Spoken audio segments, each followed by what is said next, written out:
One I'm really excited to talk about and share. Okay. A native of Tulsa. Okay. I'm going to let you do your thing on that because you know him really well.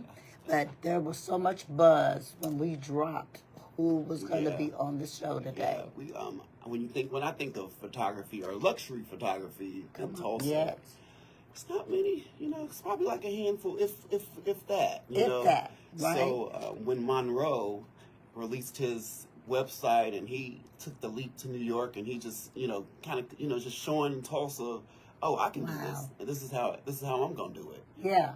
So we have with us today Jay Monroe with Jay Monroe Media. Yes. Hello.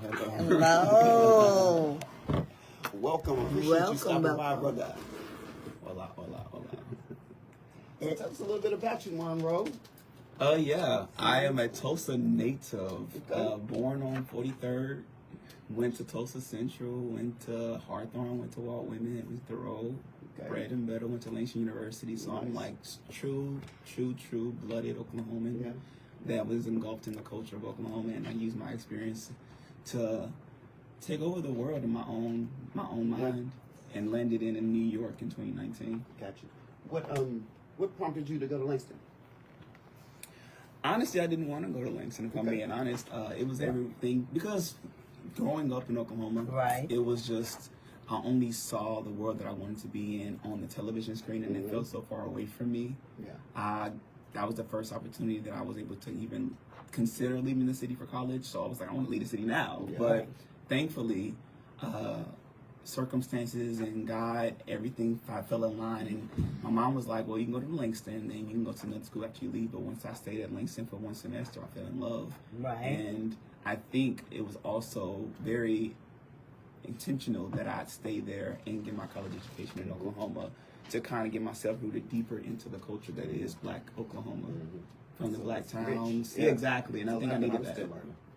43 years of age, And it's so much that I don't even know, and I consider myself like encyclopedia of Oklahoma Black knowledge, at least, especially living outside of Oklahoma. When people hear that I'm from Tulsa, it went from, in 2015 and 2019 when I was in Atlanta, oh, there's Black people in Oklahoma, oh, there's Black people in Tulsa, to now, after we have so much media source around what Black content and what Black Oklahoma could look like, now I get people that react to me in so many different ways. It's like, oh, you're from Oklahoma, you realize where you're from. They try to start teaching me what Oklahoma is, and I'm like, well, I'm from there. So, and I was blessed enough to be able to get the information early on. So I knew about Black Wall Street growing up. I knew about Langston and the history of the Black towns growing up. And so, like I said, I'm like I wear it as a proud badge of honor when I tell people I'm from Oklahoma, and they're like, oh, you're the first person I met. And I'm like, yep, they make them just like this. Just like this, going down there. First person, or is there Black people? That was so tiresome. Yeah, it was. I had to educate them, And I feel it's a responsibility. Honestly, it is, because if we're not telling our stories, who is, right? And it took for me to get away from Oklahoma, to be honest, to appreciate the history that I come from. And how has that history really inspired or propelled your career, particularly being a fashion photographer, and then to make the wave that you're making? Well, we're to know Tulsa is to know Black business, and to be from North Tulsa is to see nothing but Black businesses around me, and entrepreneurs in their own special way. And so for me to be an entrepreneur living in Harlem now, I tell people I'm like the bridge of Black Wall Street, born on Black Wall Street, raised by the Harlem Renaissance. Because I think those are two different generations. They so aligned, and it's insane, because I lived in Harlem for a while too, and it's the same stories. It's almost as if looking and being in Harlem is being in Tulsa if it had not been bombed. But to that point, it's like, for me, I think those times are specific times where you saw Black people, both artistically and in the business space, create opportunity for themselves in a society that told them they couldn't exist. And so for me, as a generation beyond that, 100 years from now, 1924 was actually when the Harlem Renaissance was cultivated, literally 100 years to the year. And for me to be able to say, oh, I can do this, there's no excuse, because we have so much more opportunity. How has it been for you to navigate, or what was it like when you left Oklahoma and then took that leap to New York? Because I too had the same experience coming from Oklahoma. I was in modeling, which is FIT, and left Oklahoma going to New York. So I just want to hear, what was that like for you to, because it's such a different world. Honestly, it was so drastic because you also got to consider I moved in 2019, 6 months before the pandemic, and I was in ground zero, New York City, like where everybody was. I remember, if you recall, there was a story where there were bodies being in U-Haul trucks. That was not that far from where I was living in Brooklyn. And so imagine, I went from, to your point, Oklahoma, Tulsa, Atlanta, which I think was like a settling ground. All right, it's a big city, but still southern. And then to take that leap of faith, and then the world shut down. It was nerve wracking. Even when I tell people the stories, like, it's my story, and I make it sound glamorous, and it looks amazing when you look at the product that's been experienced from that. But it was terrifying. The first thing I thought about was leaving. My mama even told me, my dad told me, "You sure you're gonna stay up there? You just got there. You can leave. It's not too late to get settled and just kind of function." But I knew God had an idea, God had a plan for me, and I knew if I stayed planted in that season, as scary as it was, there was going to be some type of fruit that I could bear. And tell me about how that seed began to bloom for you. So ironically enough, the first year, I was hustling. Everyone got a stimulus check, so I was using everybody's stimulus check to keep my bills on. Everyone started a business, everybody started a YouTube show, so I was doing logos, animations, websites at a discounted rate just to get my bills to go. And then the following year, after that kind of dried itself up, I got presented the opportunity to be on a competition show called Exposure on Hulu. It was produced by, check it out, it's still up. It was produced by Will Smith's company, Westbrook. And that was amazing to have. From there, I got a Samsung endorsement, which kind of propelled me to be able to, again, keep my bills paid. And then in 2022, I did my very first art show at Basquiat Bottle, which is a black-owned bar in Brooklyn. Because, to your point, being from Oklahoma, then going to Atlanta, where I saw so much black business is how I know to survive, because that's how I saw people survive. Yeah. Like you turn to your left, turn to your right. This is what I was. That was my existing, right? It's inspiring, and like like I said about Harlem being non-touched. I mean, I'm sure it had its effects, but it wasn't destroyed. You know, we weren't destroyed because we're still living. You know, we still have life, and you know, you can still feel this, you know, Black Wall Street. But if it hadn't been affected, I just really want to know what Tulsa would have been. What this, you know, like. Well, I tell people when I also meet them, like one of my telling parts is like, I'm a phoenix. I am proof that you can burn the city but not the spirit, because I am a reflection of that spirit and an idea that cultivated that experience. Yeah. Okay, so what you have coming up? You said you're doing something at Langston alumni. You doing something? Yeah, I'm going to homecoming. You're not going? I'm going to homecoming to show up. Right. I haven't been back to. I came back last year actually, for the first time in like 9 years, and then this is like my 10-year anniversary from graduating. I graduated in 2014, and I just wanted to go back because I feel like it's important, to your point, for the alumni and for the students on campus to see me, for me to be present, so they can feel like I'm touchable, so they can feel like I'm real, so they can see that, no, I didn't go away just to go away. I can come back, and just because you reach a level of success that most people don't think you can reach doesn't mean that you're not the same person.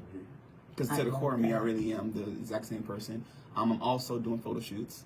Anytime I come to Oklahoma, it's time. I know people want to shoot, and I always give them the Oklahoma discount. I love the Oklahoma discount. Hometown discount. Yes. I love that. And so headshots, family portraits, any kind of senior portraits, this would be a great opportunity while I'm in town.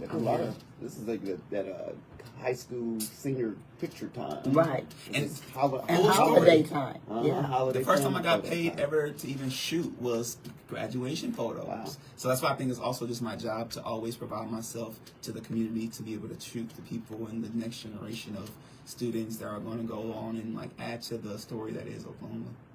Now I want to ask you, because you do family photos that you offer when you come home, but it's as a fashion photographer, and that's such a big difference. It's not easy to go and become a fashion photographer and then become noted with it, right? Huge difference, yeah. So, I mean, so talk a little bit about what one would need to do to prepare themselves if they're really trying to break in that industry, because it's not really easy for us. So, as a photographer or as a model, in what capacity? well, both. I know Okay. from that experience. But as a photographer, how was it for you to break in and really become recognized as a fashion photographer? Yeah, I think I would always say test shoots are like the creme de la creme of experimentation. Yep. Providing and using the resources around you and the people that you want to grow with. When I moved to Atlanta, and even when I come to Oklahoma, and when I got to New York, I always look at my resources and figure out who I know within the network of who's a stylist, who's a makeup artist, and cultivate the team that can ultimately grow with you. And as I grow and as they grow, we create our own story and visuals. And something that's specific, I guess, to me that I will say that's different than a lot of photographers and how I shoot. I've always saw shooting as something that I wanted to do with intention. Growing up, I remember dressing up to go to JCPenney's, the Foley's and Dillard's, to take those Christmas pictures. Right, Foley's. I love that. And like getting the process of it all done to experience and remember. And when you see the picture, you remember that experience of getting the haircut. And mama rushed in to get your eyes closed. Exactly. Yeah. And so when I shot, I always wanted it to feel like that. And just to make sure I answer your question, don't be afraid to experiment. And the thing about fashion is self-expression, and art, photography is just the same.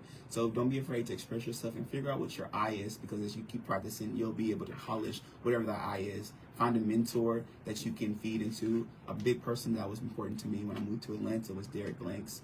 He's a very well-renowned photographer. Derek's great. He claims himself he's the only person that shot Destiny's Child separately for individual projects, from LaToya to Beyonce to everybody. And he probably shot all of America's Next Top Model, like especially the black girl. Like that's what I was shooting with him around that time. Okay. And he just really made a name for himself in a position. I'm great that he was your mentor, because he's amazing. And do you know how I started?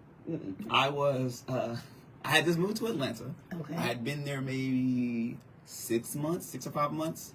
No, it was actually like 4 months actually. And I was in a funk because when I moved to Atlanta, I was staying with a great aunt who, we all have those family members that we know, but you don't really connect to them because they're so far off. And she just gave me the opportunity to move to Atlanta.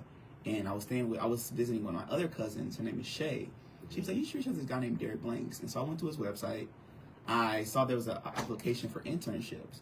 And instead of filling it out, I was like, I feel like everybody does this. I'm going to try to call.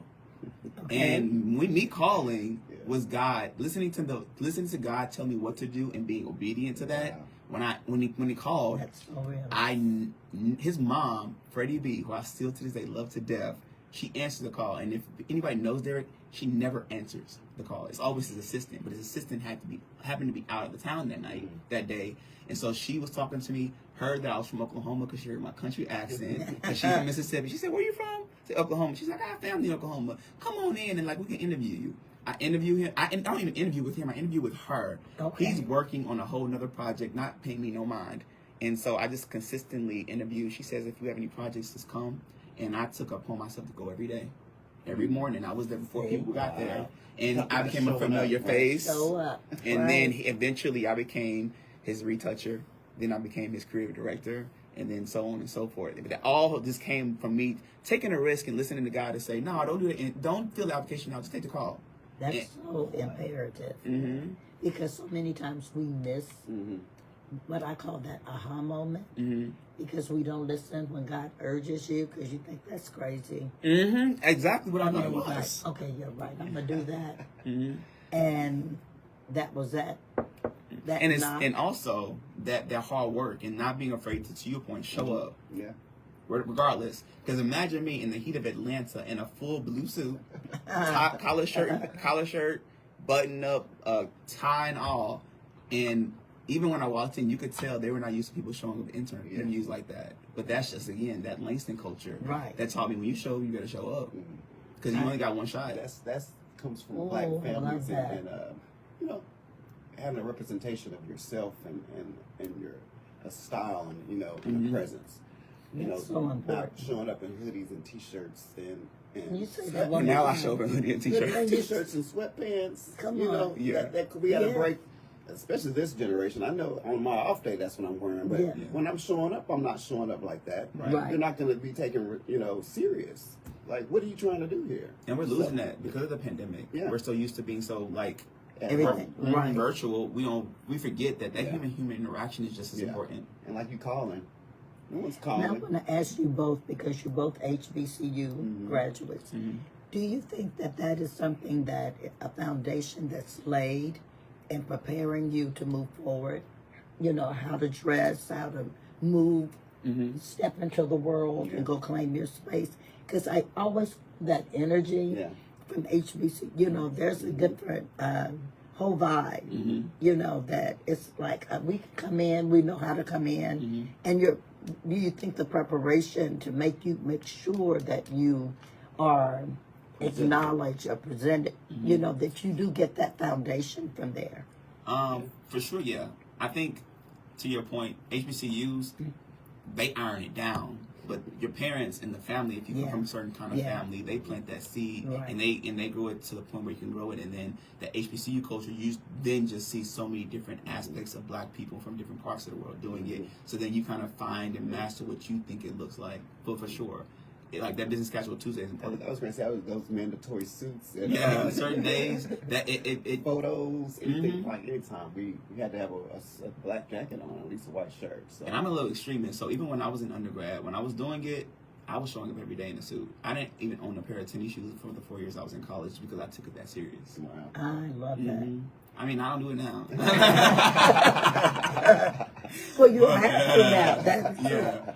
But I was going through looking at some of your photos, which are amazing. And if you're out there and you're not aware, go to his Instagram. I mean, the photos are amazing. And I want to touch on the Renaissance Man. That one just really spoke to me, that how you capture, and I think it's you, and it's like a cover. Yeah. And, and you just totally exude I think a Renaissance Man, what it looks like. Yeah, it's a great photo. And were you doing a series on that? So that specific one was actually for my art show. So when I moved to Harlem 5 months ago, the original dream was to do my art show in 2019 when I moved to New York, but since the pandemic hit, it kind of stopped it. And so me doing it in 2024 was me taking claim of my dream, honestly, because God told me I needed to go to Brooklyn and cook. Those 3 years that the pandemic was in and the world was shut down, I felt like I was ready, but God was saying, no, you need some life experiences. You need to experience a little bit more and see a little bit more. So when you're telling your story, you're intentional a lot more. So that was just me doing my very first art show. It was called God putting you on pause. Hello? So hello? Put you on pause. Exactly. Yep. And God knows when people need to be put on pause at what times. And I was at the exactly alignment, because just to kind of give you like a quick glimpse, I was born on May 5th, which is 5/5 on the 5 o'clock. So I was born the 5th day, the 5th month at 5 o'clock on the dot in the morning. And if you hear my story, I got there in 2019, so that means 5 years later, 5 months later, when I did my show in Harlem, I had my first art show. And 350 RFCPs, over 150 people showed up on a Thursday night, raining. And for a boy from Tulsa, Oklahoma, to be able to pull that kind of audience on a Thursday night in New York, for me was like, oh no, I'm exactly where I'm supposed to be, where I'm supposed to be and win. Because I sometimes got in my own head, feeling like, oh, I'm not doing what I'm supposed to do, or am I working hard enough, or the pandemic took these years away from me. But it's like, no, life is moving, and you're moving the way you're supposed to be moving. Right. And when you say that, I love timing and how God moves, because Lonnie and I were just talking about, you said you just did your show in 2024, and then this year, that the Met Gala, it's kind of, it's that whole Renaissance, the Renaissance. You're definitely right. You were already in motion, and I'm sure somehow that's gonna line up. Yeah. I think too, it's kind of like, for me, what it feels like is, because even when I did the show, it's not me saying like, oh, I'm trying to redo the Harlem Renaissance, or I'm trying to be a part of this Renaissance. It's like, no, we're clearly in an era where, to that point, 100 years from now, we're still politically where we are, like they were. The 1924 was considered the golden era. The Roaring 20s. These are our version of our Roaring 20s, and this was me just putting my fingerprint on what our generation is going to do, because I don't think it's just my job to tell a story. It's everyone's job to tell a story. Mm-hmm. And if I'm doing what I'm supposed to do and I can motivate and inspire somebody else to also pick up that paint, pick up that camera, pick up whatever form of art you want to pick up, then we can add to what this renaissance and what this generation's, like, how to retell the stories as well as add to the story. Right, right. Yeah. Well, and I'm excited because you said you have a show that you're developing, right? Yes, I want to take the show on tour. It is coming to Oklahoma. Okay. Very, very soon. I want to tap in with the community and figure out ways to cultivate the show here, because to that point, my bridge is Black Wall Street to Harlem Renaissance. Okay. So I think it is my job to also help build that bridge in order to create the avenue so people that are from North Tulsa, that are from Oklahoma, can feel like they have the opportunity, because if I can do it, why not them? Right. Right. And I was born in the 90s, so that was a different kind of struggle. Yeah. Okay.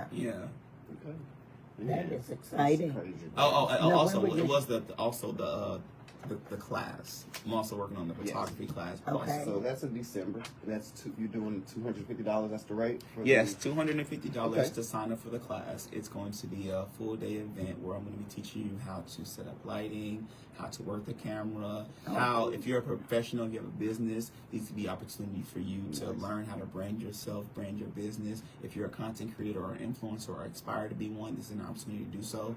And I'm opening it up to the TPS to potentially bring some students in and looking for sponsors and organizations, nonprofits, to help fund those students to be able to take the class, because like I said, I tell people, yes, I'm talented, but I'm not the only one person talented in Oklahoma. It's just resources. So if I can do my job and give these students the resources, then we can find another version of me that is just as prevalent, is just as moving. Because like I said, the talent's out there. Yeah, that's giving back.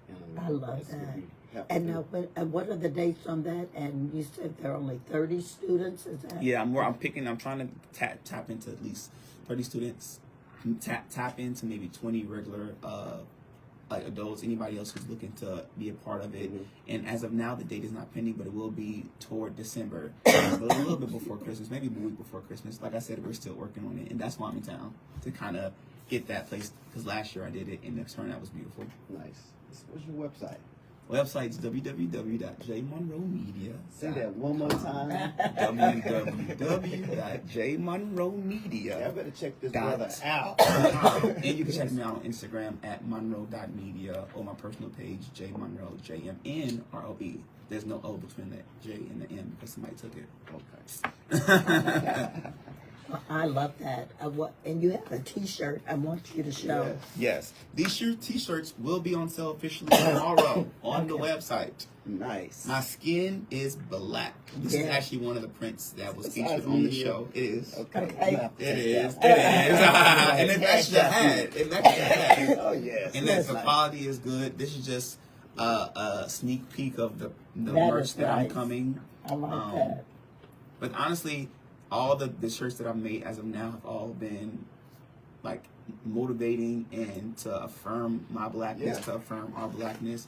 Because like I said, my skin is black and there's nothing wrong with that. Everything is right about that. Amen. Excuse me. I'm sorry. You're good. Gosh, thank you so much for stopping by. No, thank you for having me. Appreciate it. Anytime I can come back home, and honestly, this is just something like just for real, from the heart.